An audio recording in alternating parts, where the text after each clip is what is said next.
Good morning, folks. This is Brother Allen with Bible Commentary. We are continuing our background study before we reach the book of Daniel, and it is necessary that we understand or have knowledge, I should say, of much of the Old Testament, especially beginning with Father Abraham. So I left off last time where that David became the king of Israel. King Saul and Jonathan had been killed in battle. So now David, who was a well-respected warrior by all the people of Israel, becomes the king of Judah. So today we're going to be studying about David, what David did when he became the king of Israel. King David transformed ancient Israel from a fractured collection of tribes into a powerful, unified kingdom.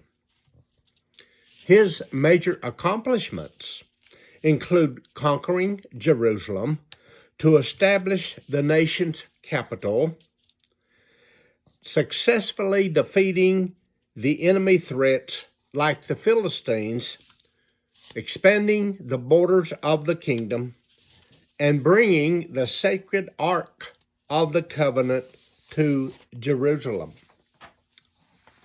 David united and unified the northern tribes of Israel and the southern tribes of Judah, ending a bloody civil war between those and establishing a single cohesive nation of Israel. He decisively defeated Israel's long-standing enemies, including the Philistines, the Moabites, and the Edomites.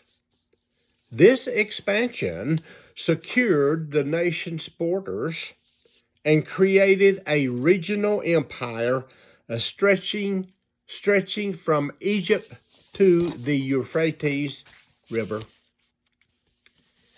David relocated the Ark of the Covenant to Jerusalem physically and established the city as the religious center of Israel. He also laid the foundational groundwork and preparations that allowed his son Solomon to eventually build the first temple.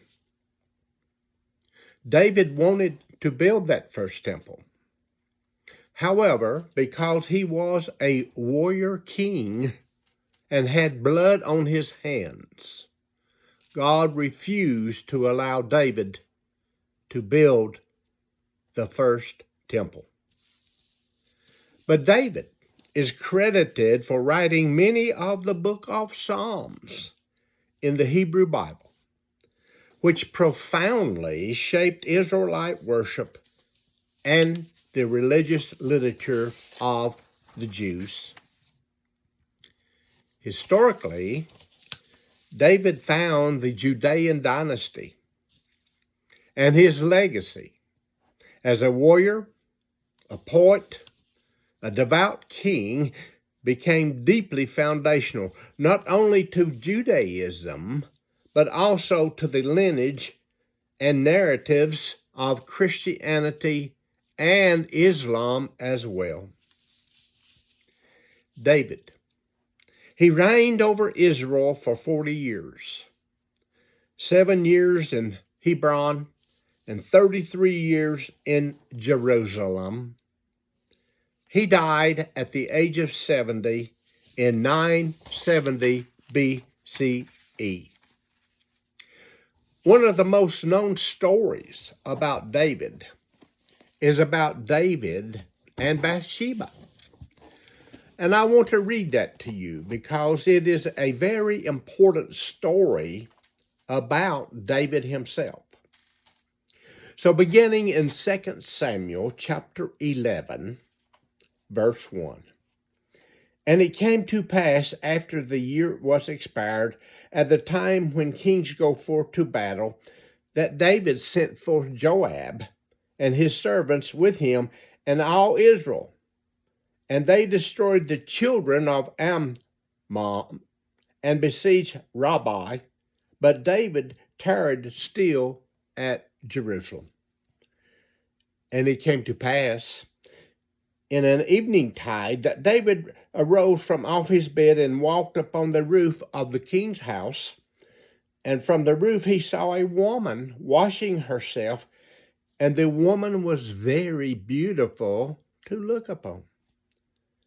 And David sent and inquired after the woman.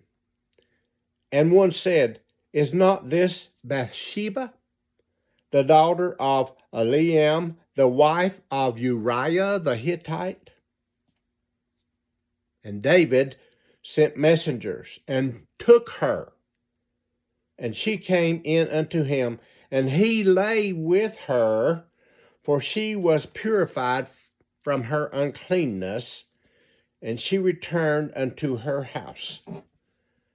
And the woman conceived, and sent and told David, and said, I am with child. But Bathsheba was married to Uriah, one of the soldiers of David's army. So David wanted to have Bathsheba as his own wife. And the only way he could do that was to murder Uriah. And it came to pass in the morning that David wrote a letter to Joab and sent it by the hand of Uriah. And he wrote in the letter, saying, Set ye Uriah in the forefront of the hottest battle, and retire ye from him, that he may be smitten and die. And Uriah was killed. David was not only an adulterer, but he was a murderer, in that he broke 2 of the 10 commandments that God said, Thou shalt not commit adultery, thou shalt not murder, thou shalt not kill. So David broke 2 commandments. His own lust led him to do that. So Uriah was killed in battle. And when the wife of Uriah heard that Uriah, her husband, was dead, she mourned for her husband. I'm sure that she loved him.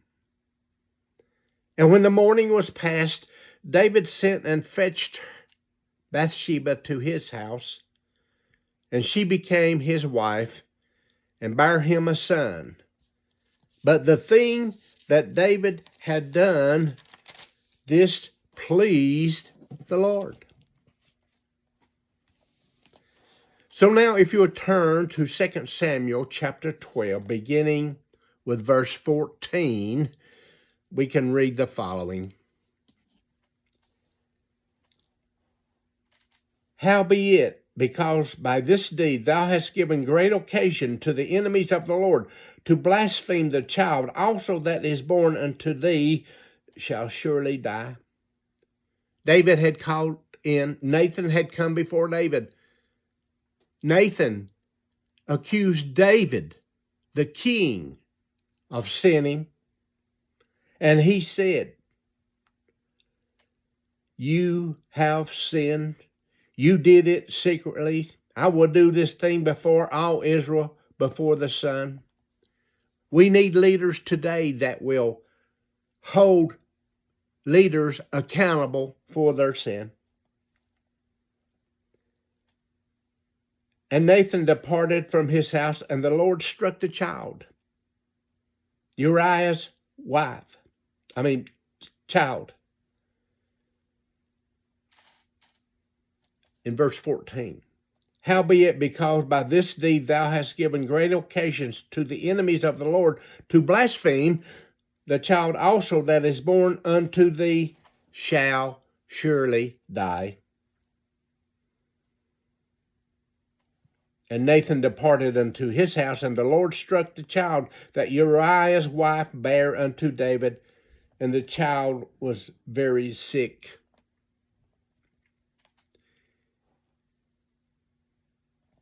David therefore besought God for the child. And David fasted and went in and lay all night upon the earth. But when David saw that his house servants whispered, David perceived the child was dead. Therefore David said unto his servants, Is the child dead? And they said, He is dead. But now he is dead, said David. Wherefore should I fast? Can I bring him back again? I shall go to him, but he shall not return to me. And David comforted Bathsheba, his wife, and went in unto her, and lay with her. And she bare another son, and he called his name Solomon. And the Lord loved Solomon. David passed away at age 70, not being able to keep his first child because of his sins. Thou shalt not kill, thou shalt not murder, thou shalt not commit adultery. But David was a great king, a beloved king. God loved David. David was the apple of his eye. Even though he was a murderer, and even though he had committed adultery, he was one of the greatest kings of the house of Israel.